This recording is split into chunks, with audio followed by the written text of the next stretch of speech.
साकार रहे हैं और आज इन्हीं दोनों पर ये चर्चा केंद्रित है।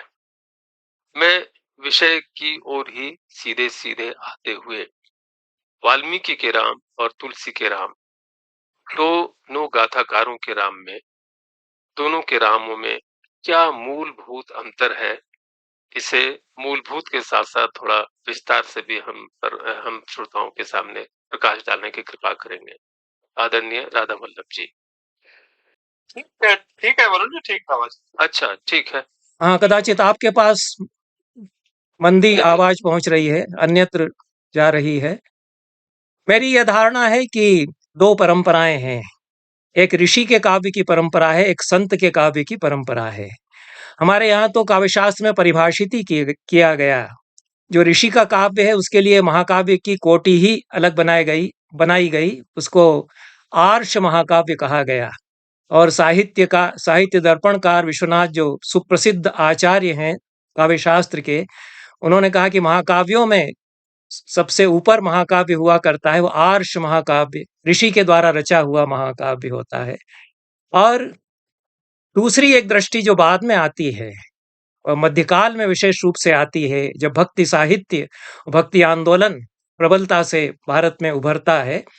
अलग अलग युगों में अलग अलग धाराएं रही हैं, कभी ज्ञान की प्रधानता रही है वैदिक काल में, कभी कर्म की प्रधानता रही है, और एक समय आता है जब भक्ति का दौर, भक्ति का प्रवाह सारे देश में प्रवाहित होता है और उस समय संत अनेक उदित होते हैं समाज के उद्धारक के रूप में, और समाज की जो दीन दशा है उसको उससे उबारने के लिए संत और उनकी जो कविता है वह बहुत बड़ी भूमिका निभाती है। लेकिन जो मूल प्रतिश्रुतियां रही हैं राम के चरित्र की, और जिन्होंने आद्य परिकल्पना की राम के चरित्र की, उसकी ओर हम लौटें तो ऋषि के काव्य की विशेषता क्या होगी और ऋषि कौन है। हमारे यहाँ बताया गया कि ऋषि वह है जो देख सकता है, दर्शनात् ऋषि। ऐसा तो क्या देख सकता है कि भूत भविष्य और वर्तमान को जो देख सकता है, समय के आर पार जो देख सकता है, समाज की गति को जो देख सकता है, उसके अतीत को, वर्तमान को और भवितव्य को जान सकता है, मनुष्य की नियति को जो परिभाषित कर सकता है और मनुष्य को सच्ची राह भी वह दिखा सकता है, ऐसे दृष्टा को ऋषि कहते हैं। तो यह वाल्मीकि रामायण तो ऋषि का काव्य है, वाल्मीकि ऋषि हैं। और एक परवर्ती परंपरा आती है जिसमें कि कोमल हृदय वाले भावना प्रवण व्यक्ति, संत हृदय नवनीत समाना उनके लिए कहा ही जाता है कि मक्खन की तरह मुलायम उनका हृदय होता है, और समर्पण, आराधना, यह उनके जीवन की, चरित्र की और उनकी कविता की भी विशेषता रहती है। ये जो दृढ़ता है चरित्र की और जो परसेप्टिव इंसाइट्स हैं वह ऋषि के काव्य की विशेषता है। उसके द्वारा वे आविष्कार करते हैं मनुष्य के भवितव्य को, मनुष्य की नियति का, तो उसमें वो राम की खोज करते हैं। तो वाल्मीकि रामायण का आरंभ तो मनुष्य की खोज के साथ होता है। उसके आरंभ में बताया गया कि वाल्मीकि के चित्त में व्यथा थी, उन्होंने एक क्रौंच पक्षी को वध किया जाता हुआ देखा, तो उनके मुख से करुणा की स्रोतस्विनी फूट पड़ी, श्लोक उनके मुख से निकल पड़ा। वे ऋषि थे और कवि हो गए वे। तो ऋषि जब कवि हो जाता है तो उसकी कविता अलग तरह की कविता हो जाती है। तो उनके मन में यह उथल पुथल हुई कि मैं अब इसी का चरित्र लिखूं, तो मैं एक ऐसे मनुष्य का चरित्र लिखूं जो युगों युगों तक प्रकाश स्तंभ की तरह समाज के सामने बना रहे। ऐसा कौन सा मनुष्य हो सकेगा। तभी नारद आ गए। उन्होंने नारद से पूछा कि मुझे बताइए, कौन अस्मिन् सांप्रतम लोके गुणवान कश्च वीर्यवान। कई गुण उन्होंने बताए कि मेरा जो परसेप्शन है, मेरी जो दृष्टि है कि एक ऐसा आदर्श मनुष्य चाहिए समाज को, जिसका चरित्र मैं समाज को बता सकूं और वो युगों युगों तक एक मनुष्य के रूप में प्रेरित करता रहे। तो इतना महान चरित्र का हो जो सब प्राणियों के हित में निरंतर लगा रहने वाला हो, संवेदनशील हो, करुणावान हो, विद्वान भी हो, समर्थ भी हो, पराक्रमी इतना हो कि सब थर्रा जाए जगत उसके सामने, देवता भी कांप उठे जब वह समर भूमि में उतरे, इत्यादि बहुत सारे गुण उन्होंने बताए। नारद ने कहा कि बहुवो दुर्लभा त्वया कीर्तिता ये गुणा।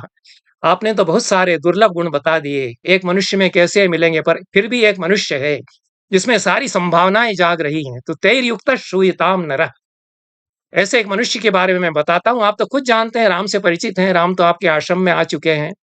आप इस समय नहीं समझ पा रहे कि किसका चरित्र लिखूं, तो आपको राम की सुध नहीं आई। तो मैं याद दिलाता हूँ कि राम में सारी संभावना है, उस संभावनाएं उसके चरित्र की परिकल्पना आप पुनः प्रस्तुत कीजिए जैसा आपने देखा है। तो राम को जैसा देखा, जैसा होता हुआ देखा, जैसा बनता हुआ देखा और जैसा हो सकते थे राम और जैसा होंगे, उस सब को निबद्ध करके वाल्मीकि ने एक अद्भुत विलक्षण चरित्र समाज के सामने प्रस्तुत किया। तो हमको याद रखना चाहिए कि एक मनुष्य की खोज करते हुए उन्होंने राम के चरित्र की परिकल्पना की और एक मनुष्य के रूप में ही उसको परिकल्पित किया। ये दो दृष्टियां हैं। वाल्मीकि की ऋषि के रूप में दृष्टि यह है कि मनुष्य पहले है और वो अपने विलक्षण कर्तृत्व से, अपने संघर्ष से, अपनी जिजीविषा से, अपने आदर्श से, संघर्षशीलता से ईश्वरत्व को प्राप्त करता है। उसको ईश्वर मान लिया जाता है, पर है मनुष्य ही। मनुष्य पहले है, यह एक दृष्टि है।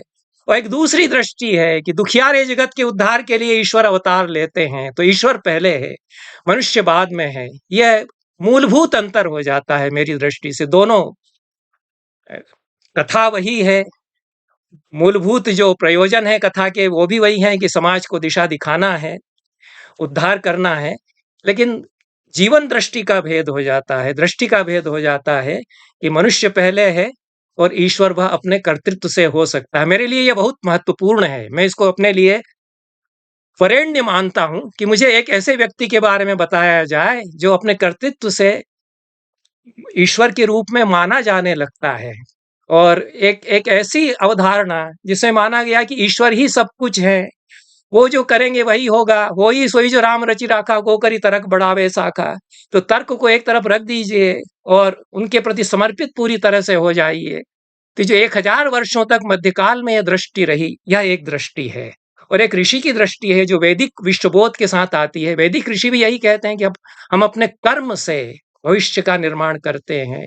तो जो आत्मविश्वास है मनुष्य का, उस आत्मविश्वास के साथ में एक चरित्र की सृष्टि मनुष्य के रूप में ऋषि जो करता है, वह एक तस्वीर हमारे सामने है।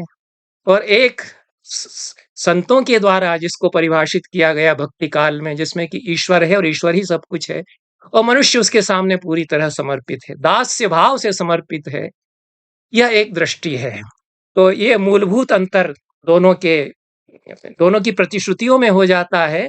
और वाल्मीकि के काव्य की सारी गरिमा एक विश्व काव्य के रूप में जो बन सका और रामायण की कथा सारे विश्व में जिसके कारण फैली, वह यही कारण है कि जैसा रविंद्रनाथ ने कहा कि उन्होंने किसी देवता की कथा नहीं लिखी, उन्होंने किसी ईश्वर की कथा नहीं लिखी। वाल्मीकि के रामायण की सारी गरिमा और महत्व इसी आधार पर है कि वे एक ऐसे मनुष्य की कथा कह रहे हैं। रविन्द्रनाथ तो यहाँ तक कहते हैं कि यदि किसी ईश्वर का या देवता के चरित्र का वर्णन करते, कवित्व के रूप में उसकी महिमा ऐसी नहीं होती, उसको क्षतिग्रस्त होना पड़ता। यह राम के मनुष्य होने से ही राम के चरित्र की इतनी गरिमा और इतनी ऊंचाई हो सकी। तो रामायण में देवता ने पदच्युत होकर के, अवतरित होकर के मनुष्य के रूप में अपने आप को प्रस्तुत नहीं किया। रविन्द्रनाथ कहते हैं मनुष्य ही अपने संघर्ष और गुणों के कारण ईश्वर बन गया है। ये जो विश्वास है, अन्यथा तो ईश्वर सब जगह है, मेरे भीतर भी तो ईश्वर है, मैं भी अपने भीतर ईश्वर की झलक देख सकता हूँ। जब मैं निर्मल चित्त से कभी बैठता हूँ तो मुझे लगता है कि हाँ, ईश्वर तो सब जगह है, तो मेरे भीतर भी ईश्वर है। तो मैं अपने कर्म से, अपने आत्मा के गहराइयों में जाकर के अपने ईश्वर को पा सकता हूँ, अपने कर्म में उसको चरितार्थ कर सकता हूँ। यह मेरे लिए बहुत सार्थक दृष्टि है और मैं इसको वरेण्य मानता हूँ।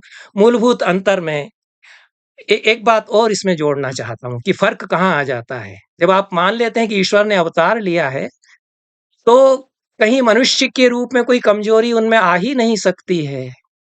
और जब आप यह मानते हैं कि मूलतः मनुष्य हैं और अपने कर्तृत्व से, अपने संघर्ष से ईश्वर के रूप में पूजे जाने लगते हैं, तो मनुष्य तो कभी लड़खड़ाता भी है, कभी कमजोरी के क्षण भी आते हैं। इसलिए वाल्मीकि की रामायण हमें अपील करती है, मुझे बहुत अपील करती है कि इतने दृढ़ संकल्प वाले राम हैं, लेकिन बहुत कोमल हृदय के भी हैं। तो उसके कारण उनके जीवन में कमजोरी के क्षण आते हैं, एक मनुष्य के रूप में कमजोरी अनुभव करते हैं। जब पिता ने कहा, पिता के आदेश से वन में जाने की बात आई तो मुस्कुराहट चेहरे पर थी, कोई फर्क नहीं। कैकेयी से कहा कि माता मैं तो जा रहा हूँ, लेकिन जब माता कौशल्या के पास जाने लगे तो क्या वर्णन वाल्मीकि ने किया है। लंबी सांस छोड़ने लगे, पसीना सा उनको आने लगा, उनको चिंता हुई कि माँ क्या करेगी, कैसे रहेगी। और उन्होंने कहा कि माँ आप नहीं जानती कि कितनी बड़ी विपत्ति आ गई है, राम जानते थे कि कौशल्या की क्या हालत हो जाएगी, बड़ी उपेक्षित रानी है। दशरथ तो कैकेयी के भवन में पड़े रहते हैं, अपनी बाकी रानियों की तरफ ध्यान ही नहीं देते हैं, तो क्या ये दुःख भोगती हैं? मेरी माता ने कितना दुःख झेला है। तो वो कहते हैं कि बहुत बड़ी विपत्ति आने वाली है आपके ऊपर, आप तैयार रहिए इसके लिए और मुझे आज्ञा दीजिए। सीता के पास जाते हैं, तो और भी अधिक व्यथित हो जाते हैं। तो ये जो करुणा के क्षण राम के जीवन में आते हैं, वाल्मीकि रामायण में करुण रस इसीलिए प्रधान माना गया। तो मनुष्य की करुणा और मनुष्य का संघर्ष, उसकी महागाथा यह बनता है। तो इतने संकल्पशाली होते हुए, इतने पराक्रमी होते हुए भी मनुष्य के रूप में यदि कहीं लड़खड़ाता भी है मनुष्य, तो वही संभलता भी है। इसलिए मनुष्य हमें प्रेरित करता है कि वह लड़खड़ा सकता है तो वही संभल भी सकता है। यह मेरे लिए बहुत मायने रखती है ये बात। तो राम कहीं लड़खड़ाते हुए भी लगते हैं, वाल्मीकि में ऐसा नहीं, वो तो ऋषि हैं, वो तो बालक की तरह राम को देखते हैं, तो क्यों नहीं लड़खड़ाना उनका चित्रित करेंगे।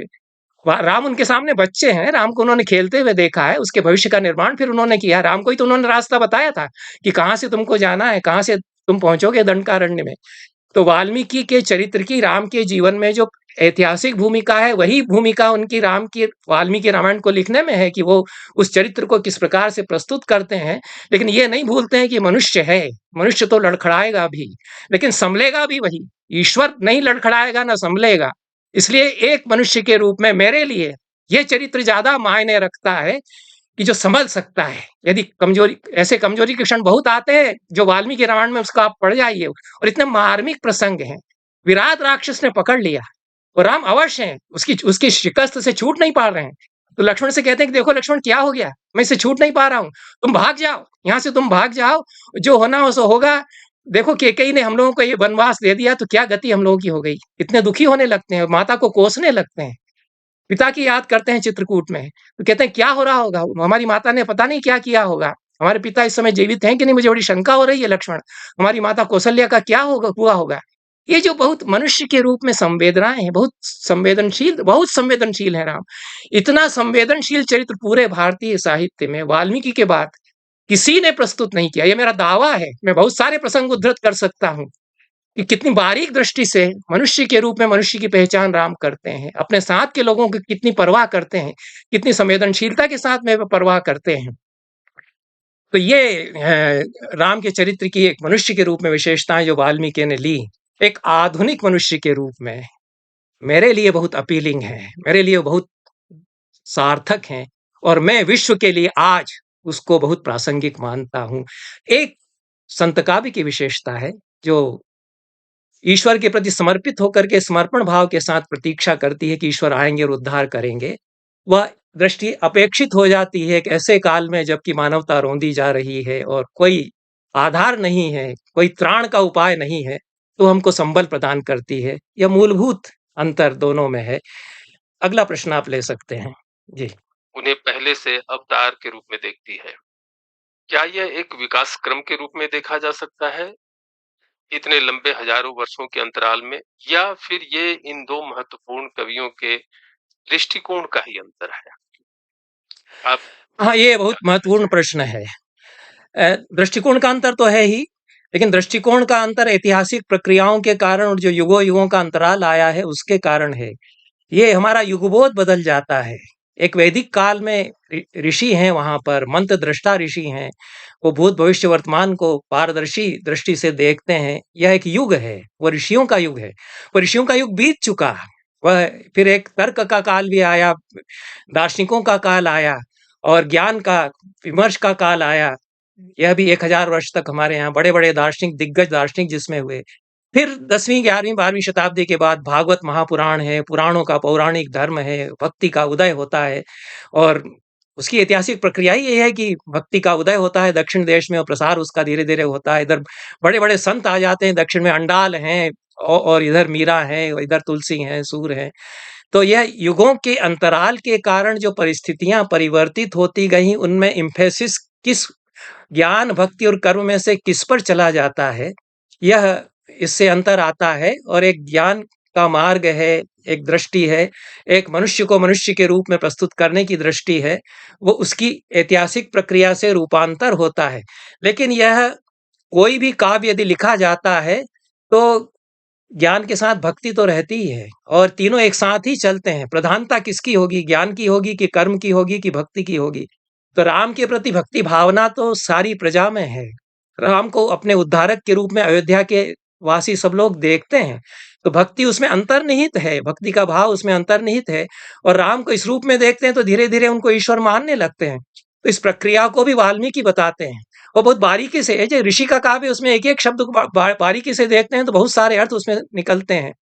तो वाल्मीकि कहते हैं कि न वनम गंतु कामस्य त्यजतश्च वसुंधराम सर्वलोकातिगस्येव लक्ष्यते चित्त विक्रिया। वन की तरफ जा रहे थे, कल ही अभिषेक होने वाला था, सारी तैयारी थी, धूमधाम गाजे बाजे सब हो रहे थे।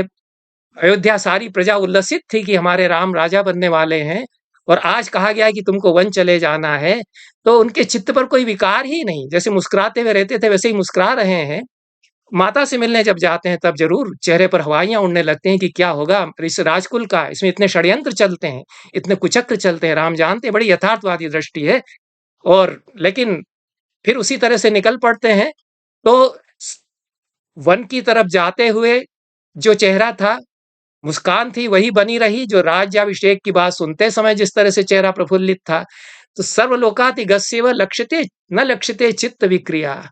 राम सारे सामान्य जनों से ऐसे ऊपर हैं कि उनके चित्त की, गोया की जैसे कि वे ऊपर हैं कि उनके चित्त की विक्रिया कोई समझ नहीं पाता। उनके चित्त में कितनी उथल-पुथल है वे ही जानते हैं।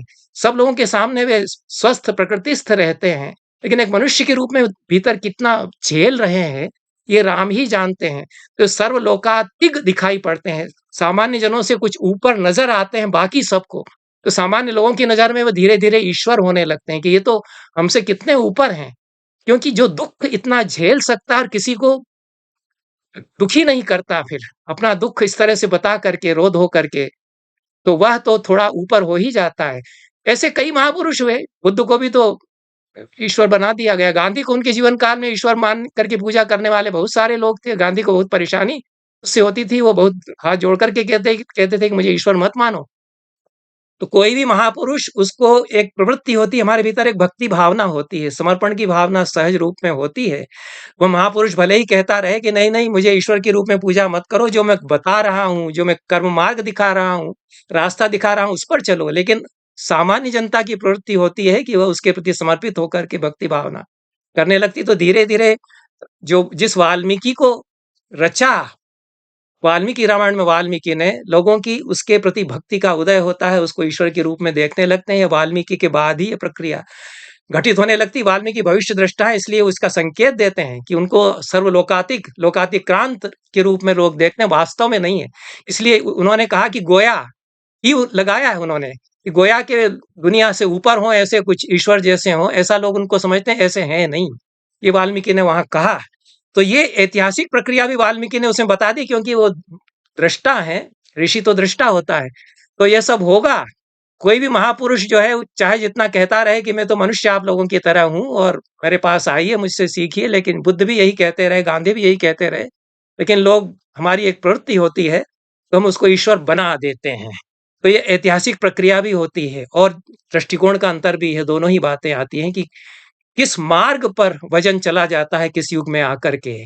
और 1000 साल तक हमको एक अपने पद दलित होने का बोध, अपनी सांस्कृतिक पराजय का बोध, इस्लाम चला आया रोंदता हुआ हमको, और बहुत सारी विशेषताएं भी इस्लाम की थी। उसमें जो सिद्धांत थे एकेश्वरवाद का और समता का, मनुष्य मनुष्य की समता का, उसके कारण प्रबल धर्म था, उसकी एक बड़ी प्रबल सांस्कृतिक चुनौती थी।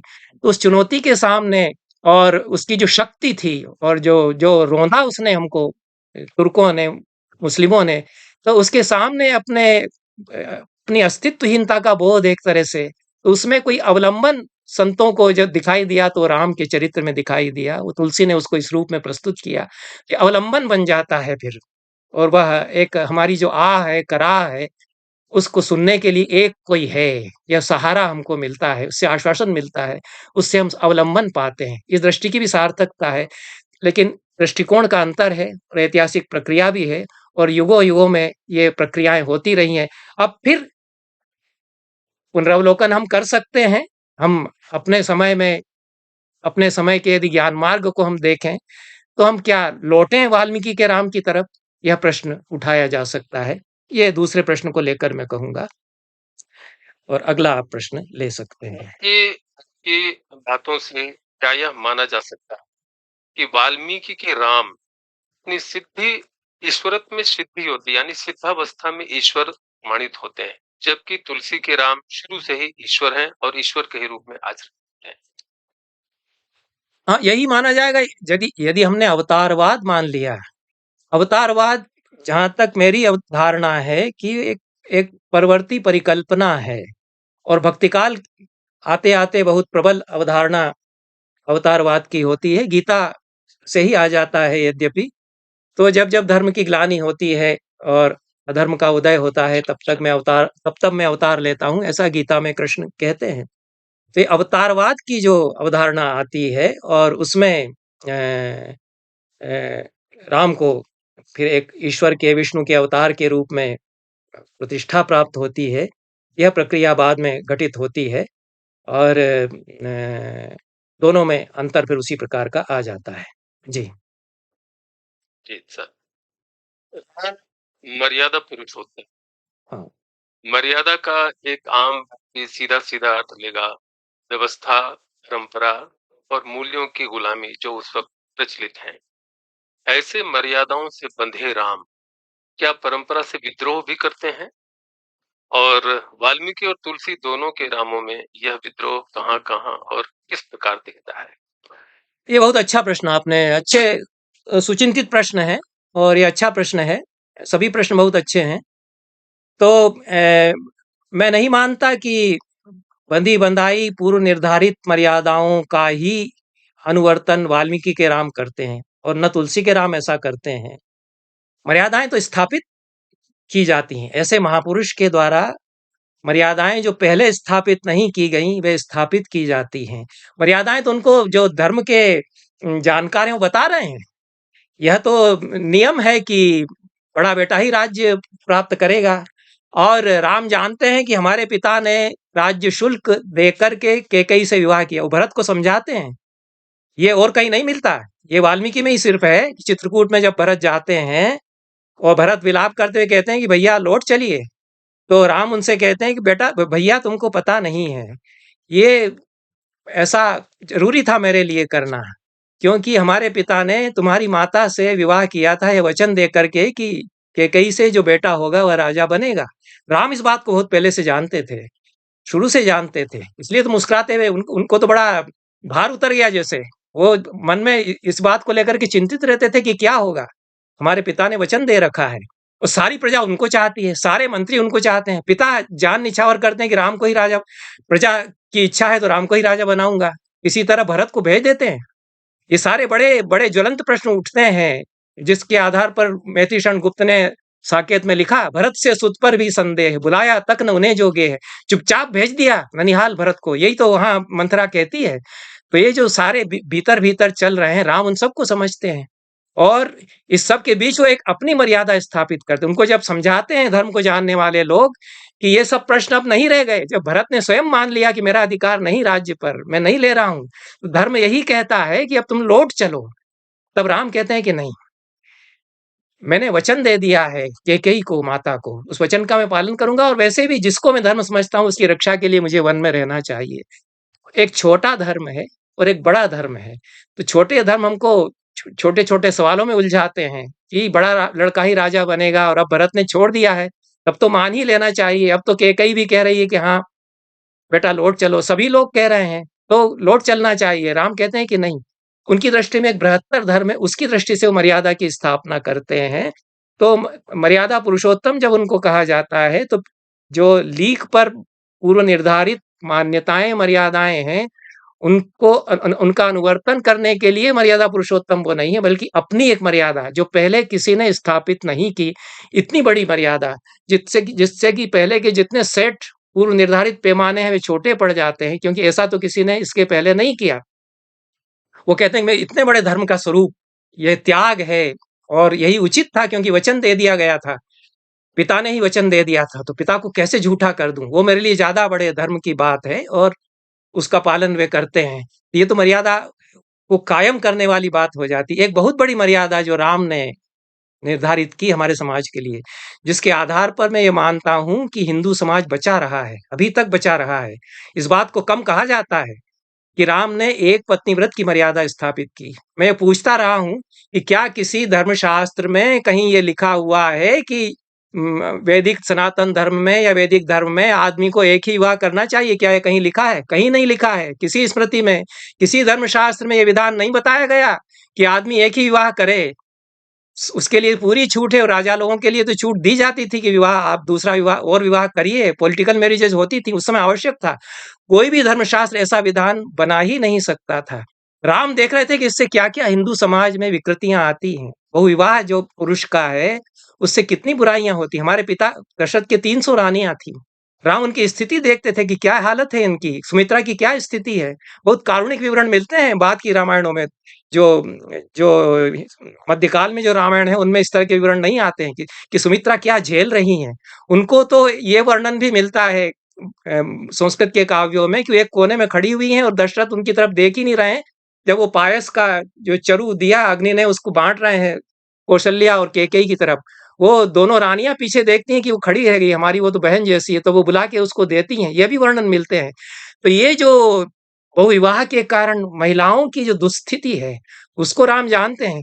तो एक मर्यादा राम ने जो स्थापित की है, मेरी समझ से राम के बाद से लगा आज तक किसी न किसी रूप में मर्यादा हमारे समाज में, हमारे परिवारों में बनी अरे रही जनमन जरा सा लगा दो इसको। कि एक पुरुष एक ही विवाह करे। जमींदार लोग, राजा लोग बाद में भी कई विवाह करते रहे, लेकिन हमारे मन में ये संस्कार बन गया कि एक ही विवाह करना अच्छा होता है, एक ही विवाह करना चाहिए। ये किसने बनाया? ये राम ने बनाया, किसी धर्मशास्त्र ने नहीं बताया, किसी धर्मोपदेशक ने ये नहीं बताया।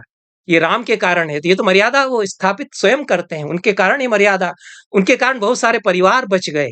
जिन-जिन में थोड़ा-सा रामायण का संस्कार था, उनके मन में, उनके पुरुषों के मन में संस्कार आ गया कि बस एक ही पत्नी, एक पत्नी व्रत जो राम ने कहा कि दूसरी स्त्री से विवाह नहीं करूँगा। ये तो मर्यादा को, जो बंधी बंधाई मर्यादा को कितनी बड़ी चुनौती है। अश्वमेध यज्ञ कर रहे हैं वो, सीता को निर्वासित कर दिया है। सारे पुरोहित वहां कह रहे हैं कि आपको दूसरा विवाह करना पड़ेगा क्योंकि लिखा हुआ है कि अश्वमेध में पत्नी होनी चाहिए। और शोध सूत्र तो बताते हैं कि 4 रानियां उसके साथ में बैठेंगी। वो कह रहे हैं कि यज्ञ पूरा ही नहीं होगा आपका। वैदिक यज्ञ जो है उसमें तो त्रुटि रह जाए तो ये पूरा कैसे हो सकता है वो। तो राम कहते हैं कि मुझे कोई इस बात की परवाह नहीं, मैं दूसरा विवाह नहीं कर सकता। सीता के अतिरिक्त अन्य किसी स्त्री को मैंने पत्नी के रूप में नहीं देखा, तो मैं दूसरा विवाह नहीं करूंगा। तो सारे धर्मशास्त्र एक तरफ और राम जो मर्यादा बना रहे हैं वो धर्मशास्त्र को चुनौती दे करके एक अपनी मर्यादा ये अपना माइक बंद कर लीजिए। किसका माइक आ रहा है? मुझे डिस्टर्ब होता है इससे। वो कोई भी सज्जन माइक खोल के बैठे हुए हैं तो कृपा करके और माइक बंद कर ले। उसकी आवाज आती है। हमारे जो होस्ट को होस्ट है वो तो ये सारे धर्मशास्त्रों की मर्यादाएं एक तरफ और राम का यह चुनौती देना कि मैं नहीं करूंगा दूसरा विवाह। भले ही सारे पुरोहित, कर्मकांडी, यज्ञ की विधियां, श्रौत सूत्र, वैदिक ग्रंथ कहते रहे कि पत्नी, व्याहता पत्नी होनी चाहिए, एक स्त्री होनी चाहिए। उन्होंने कहा प्रतिमा रख दीजिए आप। अरे ऐसा किसी ने नहीं किया राम के पहले। किसने किया ऐसा साहस? वो कह दे कि नहीं, सीता के अतिरिक्त मैंने किसी को पत्नी के रूप में नहीं देखा, नहीं चाहता, आप उसकी प्रतिमा बना करके रख दीजिए, वही पत्नी हो जाएगी, मैं नहीं विवाह करूंगा दूसरा। ये बहुत बड़ी चुनौती राम ने पूरी धर्म परंपरा को, जो जड़ धर्म परंपरा है, उसको दी। तो यह मैं मानता हूं कि राम अपने कर्तृत्व से, अपने संघर्ष से, अपनी संवेदना से, अपनी दृष्टि से और प्रजा दृष्टि से, प्रजा उनको इतना ज्यादा चाहती है और उसके कारण वे मर्यादाएं इस तरह की स्थापित करते हैं। यह भी मैं बताता आया हूं कि राम को प्रजा, उनकी जो प्रजा वत्सलता है उसके कारण इतना चाहती हैं कि राम जब वन की तरफ निकलते हैं अयोध्या से, तो सारी अयोध्या की प्रजा सड़कों पर आ जाती है। वो कहते हैं वो लोग कहते हैं कि हम लोग छोड़ के जा रहे हैं।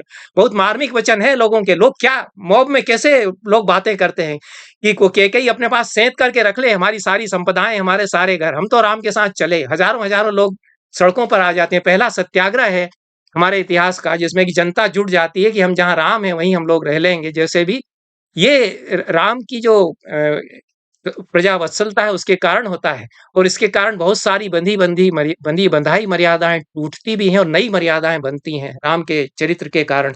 यही तुलसी में भी होता है।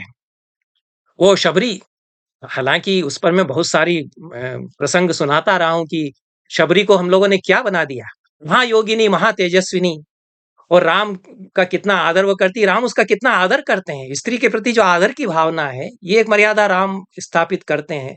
बहुत तेजस्विनी योगिनी वह है, और अद्भुत उनका रूप है, और वह राम को सत्कार करती हैं, मार्ग दिखाती हैं। राम कृतज्ञ होते हैं, बढ़ लेते हैं, कोई झूठे बेर नहीं खिलाती वो। इस तरह से भक्ति भावना का उस तरह का उद्रेक वहां पर नहीं है। अहिल्या क्या है वहां, ये कितनी बड़ी मर्यादा है। वो राम मिथिला की तरफ जा रहे हैं, और कोई झाड़ी झंखाड़ से भरा हुआ सुनसान जगह है, उसकी तरफ वो देखते हैं तो उसमें लगता है कि कोई वहां कुटी तो है अंदर। पूछते हैं कि वहां कौन रहता है, तो लोग कहते हैं वहां कोई नहीं जाता। वो गौतम ऋषि शाप देकर के गए कि कोई नहीं जाएगा वहां, वहां कोई स्त्री रहती है लेकिन हम लोग नहीं जाते वहां, आप भी मत जाइए। तो राम ने कहा कि नहीं, अगर वहां कोई स्त्री रह रही है तो मैं जाकर के देखूंगा कि क्यों नहीं उससे लोग मिलने जाते हैं। वो चले गए वहां, उन्होंने देखा कि महान तेजस्विनी कोई महिला बैठी हुई है, योग मुद्रा में बैठी हुई है। अद्भुत वर्णन वाल्मीकि में है अहिल्या का। तपसा दीप्यमाना, दीप्यमान है उसकी, जैसे और अग्नि की तरह चमक रही है वह। और राम उसको प्रणाम करते हैं, ये वाक्य है। राम और लक्ष्मण दोनों ने उसको माता कह करके प्रणाम किया, ये वहां पर है। कोई स्त्री इस तरह से पद दलित नहीं हुई, शिला नहीं बना दी गई। ये तो वाल्मीकि के बाद जो रामायण संस्कृत में लिखी गई उनमें भी ऐसा नहीं होता। तो हमने तो क्या कर दिया स्त्रियों के साथ, जो राम मर्यादाएं स्थापित करके गए थे, वो उन्होंने, ये जो धर्म की मर्यादा थी कि एक चूक हो गई स्त्री से, थोड़ी सी एक कमजोरी का क्षण आ गया, उसमें आप इतनी बड़ी सजा उसको दे रहे हैं। और आपने क्या किया था? कथा यह है कि ब्रह्मा ने संसार की सबसे सुंदर, सबसे बुद्धिमती, तेजस्विनी स्त्री को गौतम ऋषि को सौंपा कि इसको और कोई नहीं संभाल के रख पाएगा, तुम इसको संभाल करके रखो। तो किसकी गलती ज्यादा उसमें है? और आपने थोड़ी सी चूक उससे कभी हो गई, वो भी ऐसे क्षणों में हुई कि पहले तो इंद्र गौतम ऋषि का ही रूप धर करके आए, धोखा खा गई अहिल्या एक बार, और फिर उसको लगा तो थोड़ा सा स्खलित हुई। तो आप इतनी बड़ी सजा उसको दे रहे हैं कि वो युगों युगों तक अभिशापित हो जाएगी नारी उसके कारण, और पथरा गई वो एक तरह से। ऐसा तो वर्णन हो सकता है, लेकिन कोई शिला नहीं बनी। किसी पुरुष की पदरज से पत्थर जो है वो स्त्री को पत्थर की तरह ठोकर मारा गया हो, ऐसा नहीं हुआ। इसलिए मेरे लिए वाल्मीकि के राम महत्व रखते हैं, क्योंकि वह स्त्री को स्त्री के रूप में देखने की मर्यादा स्थापित करते हैं। अहिल्या को, इसको कि बाद में शिला बना दिया गया, और उसकी पदधूलि, किसी पुरुष की पदधूलि से वह फिर से उद्धार उसका हो, ऐसा अहिल्योद्धार नहीं होता वाल्मीकि में। तो यह भी एक मर्यादा है जो राम स्थापित करते हैं, और स्त्री के प्रति जो उनकी दृष्टि है, उसके द्वारा वे इसको स्थापित करते हैं। और भी अनेक इस प्रकार की मर्यादाएं वाल्मीकि के राम स्थापित करते हैं।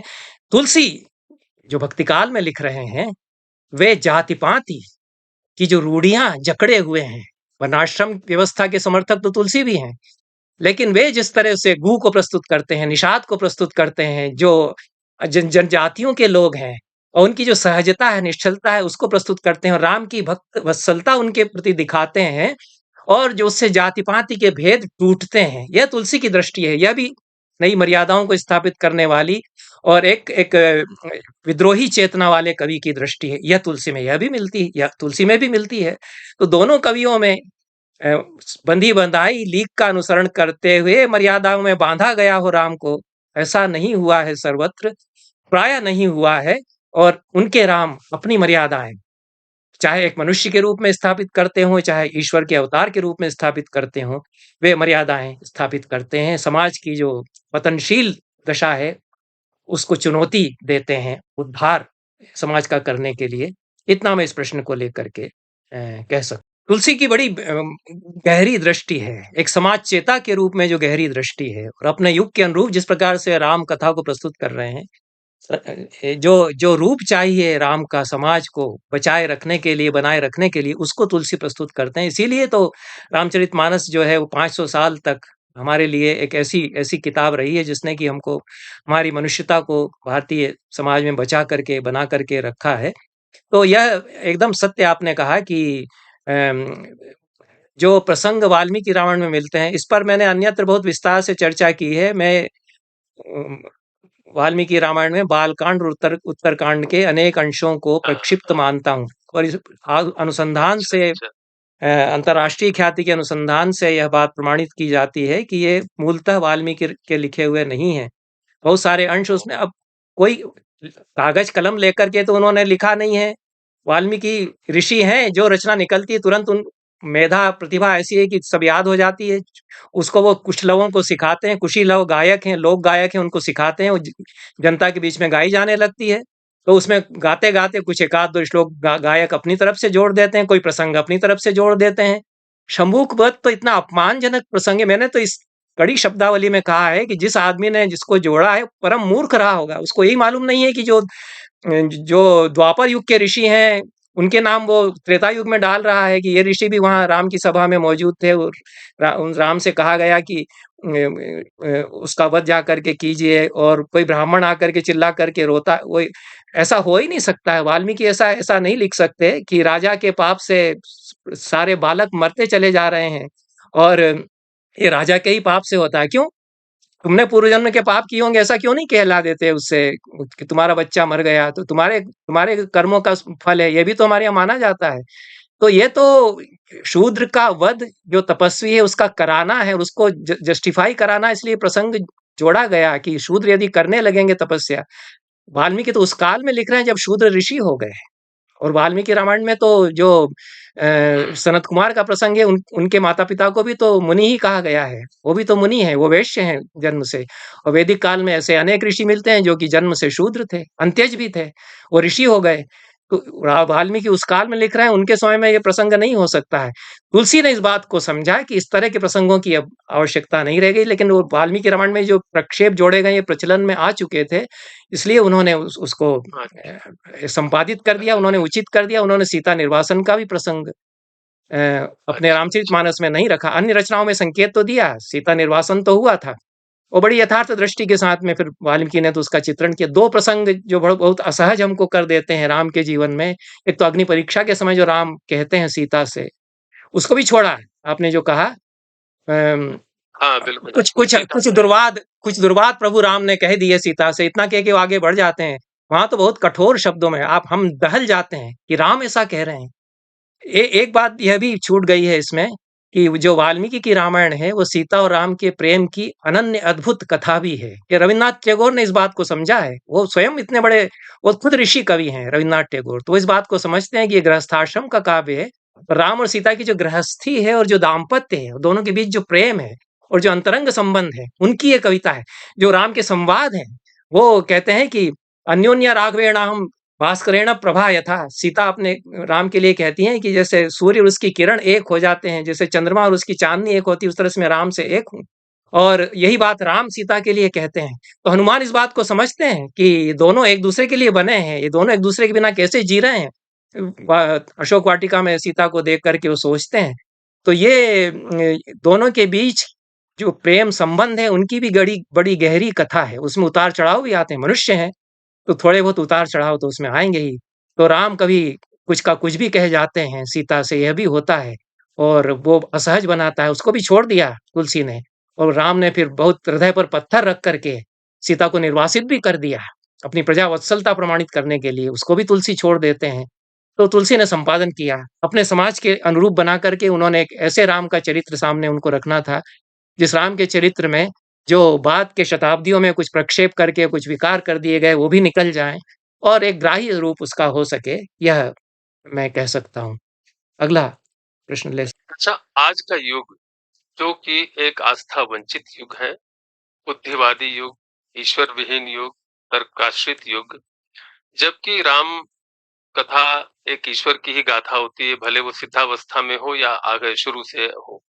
तो ऐसे कथा, ऐसे राम का चरित्र का आज के बुद्धिवादी और आज के समाज में जो आदर्श उपस्थित करते हैं, वे किस हद तक ग्राह्य होंगे या ग्राह्य हो सकते हैं?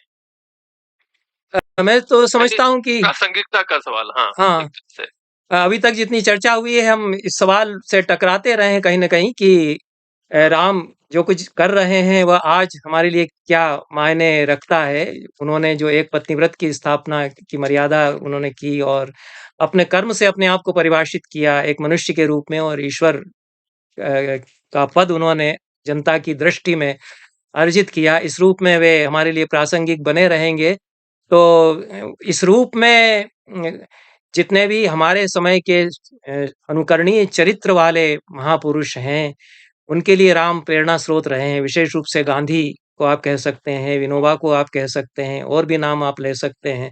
तो सारे विश्व में राम की आवश्यकता आज इस रूप में है कि भले ही हम बुद्धिजीवी लोग हैं और हम समर्पणशील यदि नहीं हैं, यदि हम समर्पणशील हैं तो हमारा एक पथ है और बहुत अच्छा पथ है, वो सुकून उससे मिलता है और हम एक बहुत धर्ममय, धर्मप्राण होकर के जीवन यापन कर सकते हैं। पर एक बहुत बड़ा वर्ग हमारे बीच ऐसा हो सकता है जो उसके बाहर रास्ता खोज रहा है।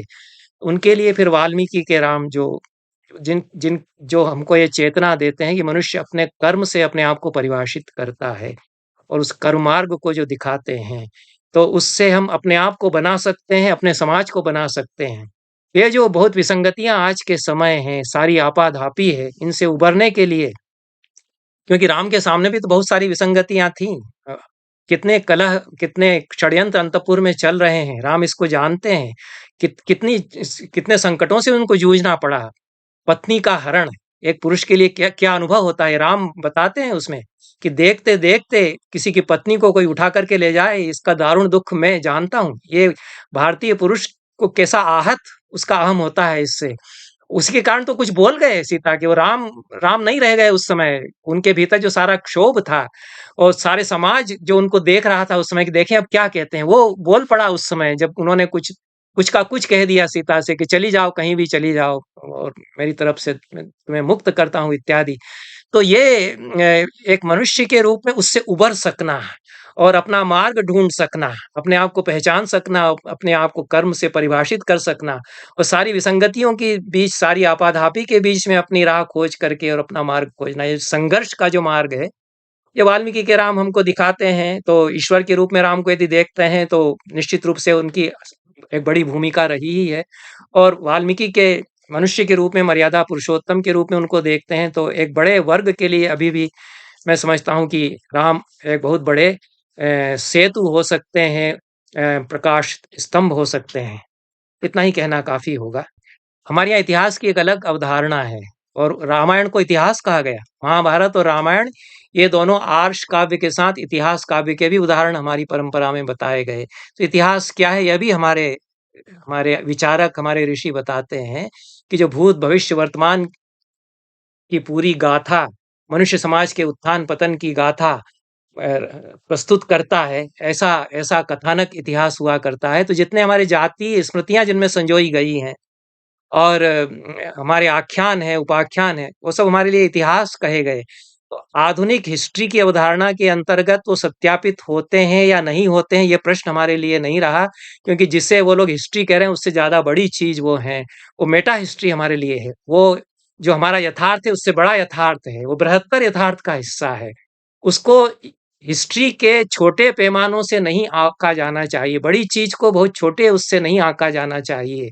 इतना ही मेरा कहना है, अन्यथा ये बड़ा जटिल प्रश्न हो जाएगा, इससे बड़े विचलित होते हैं, आपकी टिप्पणियाँ आने लग गई होंगी, तो वो ठीक है। लेकिन जो यह सत्य है मेरे लिए वह तो यही है कि ये आज के पैमानों से मत नापिए, उससे विचलित नहीं होना चाहिए, ये हमको भटकाएँगे। जो जिसको इतिहास, सचमुच का इतिहास हमारे ऋषियों ने, हमारे विचारकों ने बताया, वो जो आख्यान है, जो मिथक है, ये क्यों युगों-युगों तक हमारे लिए प्रेरणा स्रोत बने रहते हैं। और जो टुच्चे राजाओं की हिस्ट्री के अमुक समय में उसका राज्याधिरोहण हुआ, इतने साल उसने राज्य किया, उसको जनता याद नहीं रखती। ऐसे कई राजा काल के गर्त में समा गए, लेकिन राम को याद रखते हैं। तो वो हिस्ट्री के पैमानों से उसको मत नापिए, हिस्ट्री में हुए होंगे, लेकिन उनको लार्जर देन हिस्ट्री है, इसलिए वो लार्जर देन लाइफ हो जाते हैं। उसके पैमानों से बार-बार उसको नहीं आँकना चाहिए और उससे विचलित नहीं होना चाहिए, क्योंकि एक बृहत्तर यथार्थ होता है। तो कविता उस बृहत्तर यथार्थ में हमको ले जाती है, वो हमारे लिए ज़्यादा कारगर होता है। उस यथार्थ को समझना, उस इतिहास को समझना की कोशिश कीजिए, जिसका निर्माण वाल्मीकि करते हैं, जिसको बताते हैं कि ये इतिहास है, जिसको कि व्यास बताते हैं। उसी को इतिहास हमारे कवियों ने कहा और उसी को इतिहास माना। ये जो यूरोप की चेतना है, ये जो औपनिवेशिक मानसिकता के तहत हम हर जगह हम हिस्ट्री खोज करके और विचलित होकर के कहने लगते हैं, तो वह कुछ दूर तक तो हमारे लिए साथ देगा, लेकिन भारत का जो गौरव और गरिमा है, वो हमारी जो आख्यानों की परंपरा और जो सच्चा इतिहास है हमारा, उसकी तरफ लौटने से होगी, उसको समझा जाना चाहिए। मुझे मालूम है कि इसको नहीं समझा जा रहा है और मैं जो कह रहा हूँ उसको नहीं समझा जाएगा, इसलिए मैं इतना ही कह कर के विराम लेना उचित समझता हूँ।